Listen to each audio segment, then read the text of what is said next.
Mount Hope Lutheran Church in Casper, Wyoming. You exhorted us a few times to exercise some oversight in seeing how funds are being spent.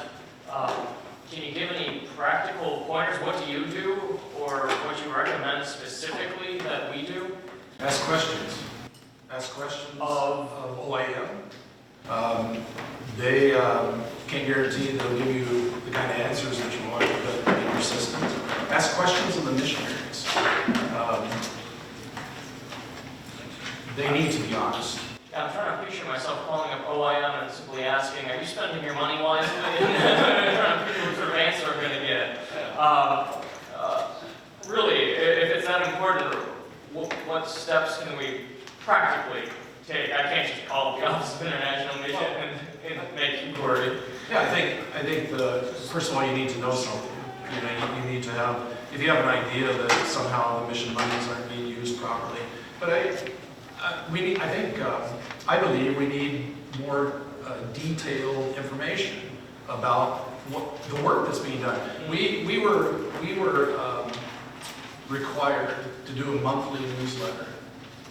Do you receive a monthly newsletter from many missionaries? I don't currently know. So some of you do.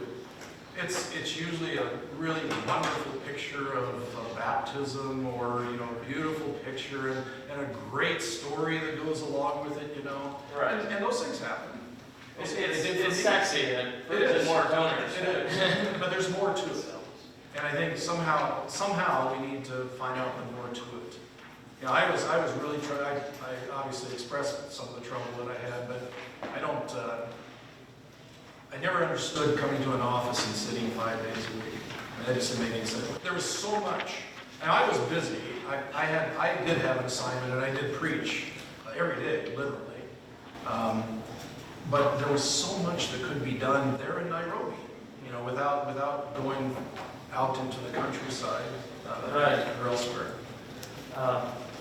I'm not trying to play devil's advocate too much. I agree with your point. I'm just trying to figure out practically how to go about it in a productive way. I'll tell you another way. You could volunteer your time at Matango or Makani Yesu Seminary in Addis Ababa and go see for yourself. Because we need good teachers. And I heard your paper, so go teach for a short time. I have several questions. I'll try to be cogent because I know we're on a timeline here. I've had many dealings with Gary Teese, some good, some not so good. Right. Heavily involved in the Haiti Lutheran Mission Society, and been to Haiti 6 times, taught in the seminary there, preached there many times. I was chastised by Gary because we were supporting the Haiti Lutheran Mission Society directly, and we're not channeling our funds through him. And because we were not channeling our funds through him, in the eyes of the Missouri Synod, we were not participating in mission. And so that was a particular, really, really heartbreaking thing to hear, see, and continue to witness. Speaking of Haiti, Doris Jean Louis was recruited to the Fort Wayne Seminary by Robert Preuss. He went to the Fort Wayne Seminary with the stated intent that he wanted to go back to Haiti and be the starter, originator, father of the Lutheran Church in Haiti. So he went to the Fort Wayne Seminary. He graduated with honors from the Fort Wayne Seminary, and then was told that he could do mission work in the United States, but if he went back to Haiti, that he would not be authorized for ordination. So he went back to Haiti. The Lutheran Church of France authorized his ordination, and the Lutheran Church Missouri Synod never officially recognized him because of this political thing that goes on. Okay, one more part to the connection. Recently, I had a wonderful visit with a pastor who was at Higher Things I went to seminary with him, name is just on the tip of my tongue. He's in the Dominican Republic. Joel Fritchie. Joel Fritchie, Dominican Republic. We support missionary pastor David Preuss, one of the pastors who was denied support through Gary Teese because he was too Lutheran. We support him directly in his mission work at the Dominican Republic. I asked Pastor Fritchie, I said, let me give you a hypothetical case. We have a member of our congregation who is Hispanic. He might even be from Venezuela. And he would love to go to the seminary. But we don't want to do ACELC, we don't want to do HIIT. How about if we raise the money and send him to the Dominican Republic, and he goes through the entire seminary process there and becomes a pastor and ready to be ordained through the seminary in the Dominican Republic? And Pastor Fritchie said, well, I can't tell you how often I get that question. He says, I'm sorry to tell you that he would not be authorized for ordination and service in the United States. And I said, I don't understand. And he said, you'd have to bring that up with our two seminaries who have blocked anybody from graduating at the Lutheran Seminary, Missouri Synod Seminary in the Dominican Republic, from getting ordained and serving in the United States unless they go through our seminary programs here in the United States. So I guess with all that background, if I could just, what in the heck is going on? Find out. That's. Well, I don't know how. I don't know who to ask the questions of. You maybe know me enough by now, Pastor. I don't always ask the questions in maybe the gentlest way. Tell us what you're thinking, Rick. So, how in the world, we are about preaching God's word in its truth and purity. The mission of the church is the forgiveness of sins. We are all united in this. And then we have these personality, political, turf war things that are going on. And I can't tell you how frustrating it is. I understand. And I can't imagine the frustration that you and your family have. And it was all political. So, ask questions like, who, how? I guess what I would say, just in general, is all of you here, our synod, I think, maybe this is an overgeneralization, but I think there's a tendency on our part, missions comes around, so we contribute, we give money, and we say, good, now we're supporting missions. Rather than inquiring, rather than asking questions, you've got some legitimate questions there to be asked of OIM. Daniel Miller is the head of OIM now. Ask him. I think as a whole, we need to ask more questions. We need to know how this mission money is being used or misused. There's this ridiculous tension between Mission Central and OIM.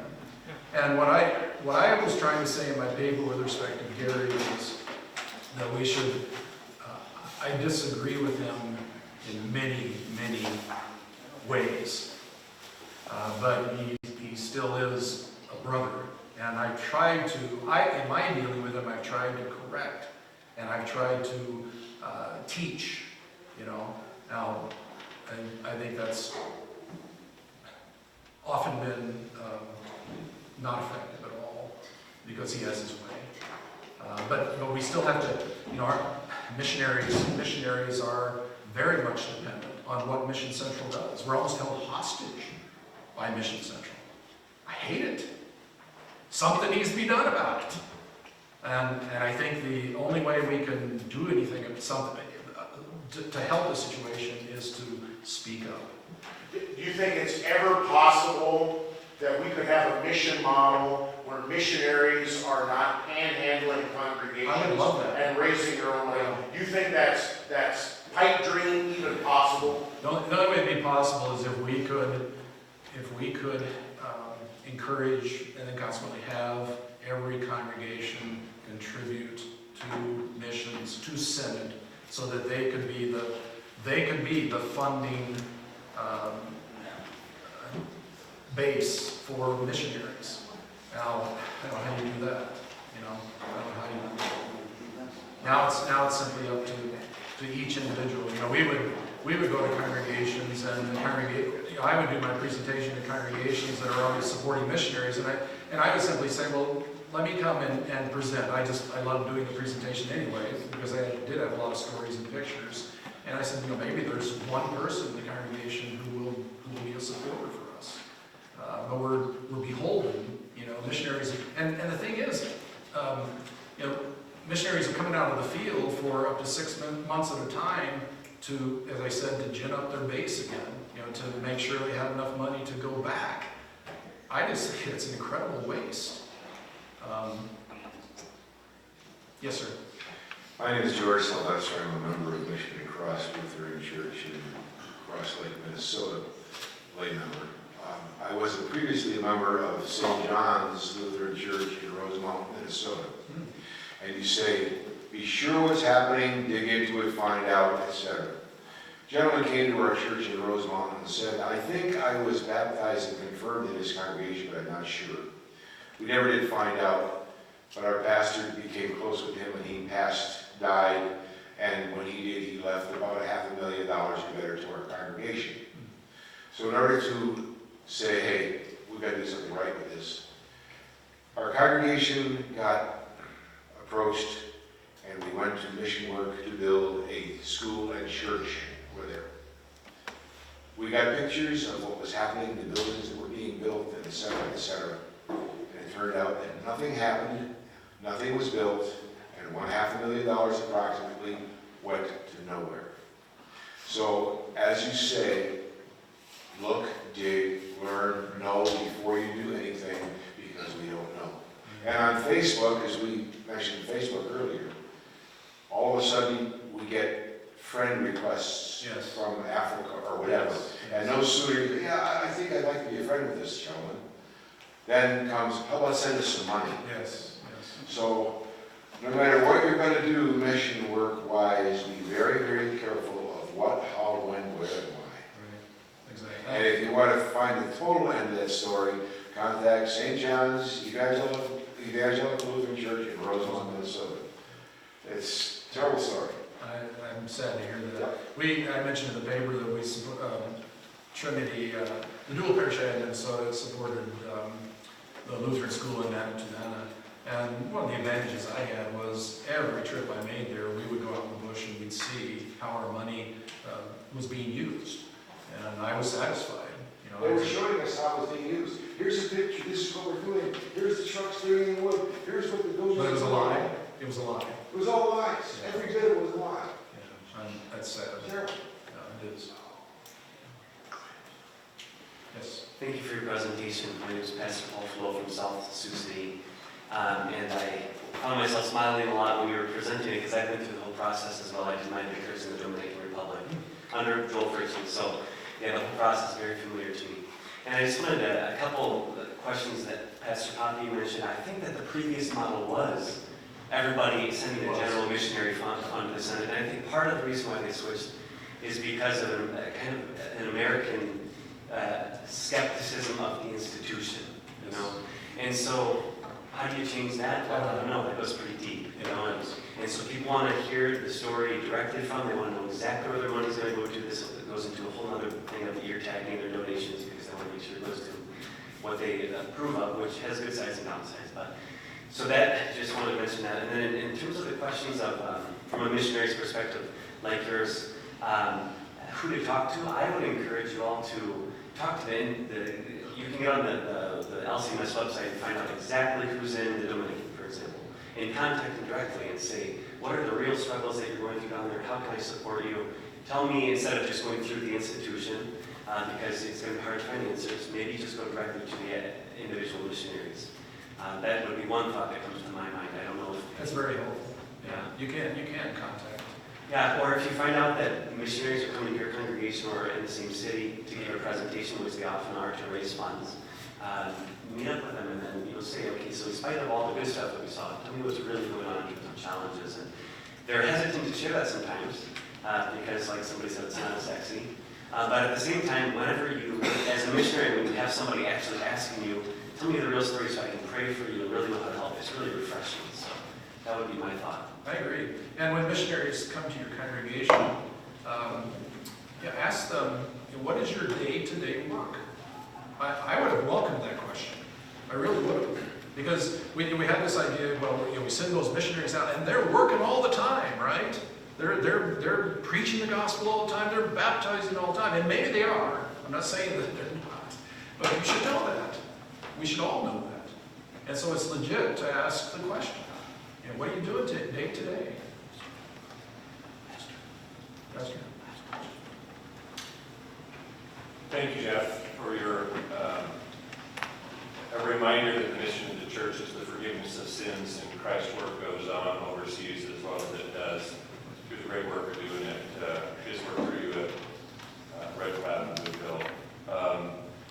Can you flesh out just a little bit, help articulate? I think I heard towards the end of your presentation an appeal for some teaching at seminary. Does that, what does that look like in terms of, can you just give a snapshot of a picture of what pastoral formation looks like? Maybe it's different geography to geography. I had the opportunity, West Africa, to go to Nigeria. We had a 13-day tour, and the thought was we were going to support